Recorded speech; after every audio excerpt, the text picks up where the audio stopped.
Bonjour. Le programme officiel du chapitre 8 débute par la phrase suivante.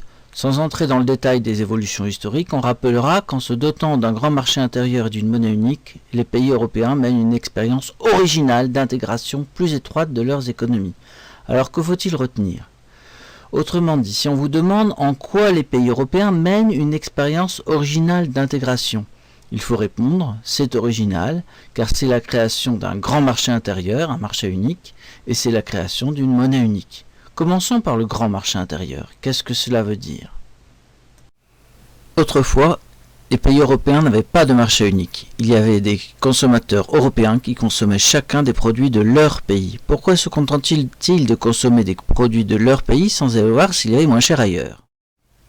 Déjà, il était obligé parce qu'il y avait des barrières douanières, des taxes à l'importation pour l'essentiel. Mais aussi, il y avait des différences de monnaie, sans compter les différences de législation.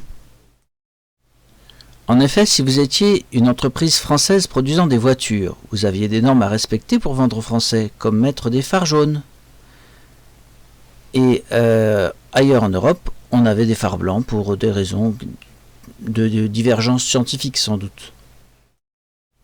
En attendant, c'était aussi un frein pour que des voitures françaises puissent être vendues en Allemagne et réciproquement.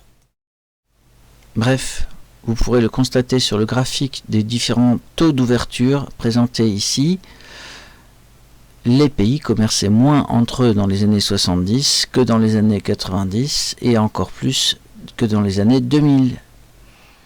On voit ici que ça ne concerne pas que les pays européens, mais par contre, on sait que les pays européens se sont mis à commercer d'autant plus entre eux que l'Union européenne s'est étoffée avec les règles notamment du marché unique. Par contre, on voit bien ici que parallèlement, c'est bien l'ensemble du monde qui s'est ouvert au commerce international à l'aide des règles de l'OMC, précédées par les règles du GATT qui permettaient notamment à ce que quand on accorde une baisse des droits de douane à un pays, on les accorde à tout le monde, à tous les pays membres de l'OMC. On voit ici par exemple que pour l'Allemagne, le taux d'ouverture représentait 45% de son PIB en 2007.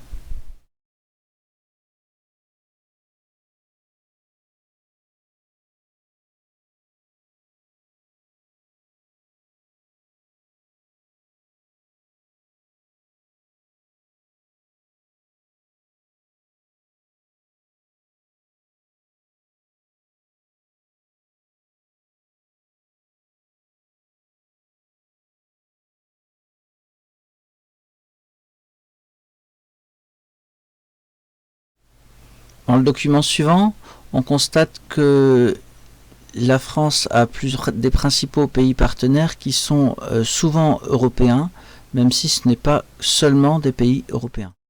Mais si on ajoute ensemble tous les pays européens, ce sont bien eux les principaux partenaires de la France. Les dirigeants ont souhaité unifier l'Europe par le marché. Ils ont pensé que la puissance économique de l'Europe et de chacun des États membres serait plus grande avec un grand marché unifié. Donc, en supprimant les barrières douanières, mais aussi en supprimant les obstacles légaux à la libre circulation des capitaux pour que les entreprises puissent investir dans les autres pays. C'est ainsi que les entreprises européennes peuvent devenir des championnes mondiales de leur secteur en prenant possession d'autres entreprises ailleurs en Europe. Surtout, l'Europe a créé un système politique original pour unifier. Ce système lui permet d'unifier les législations nationales afin de créer un marché équitable, a priori, entre l'ensemble des entreprises des différents pays. C'est en tout cas l'objectif annoncé.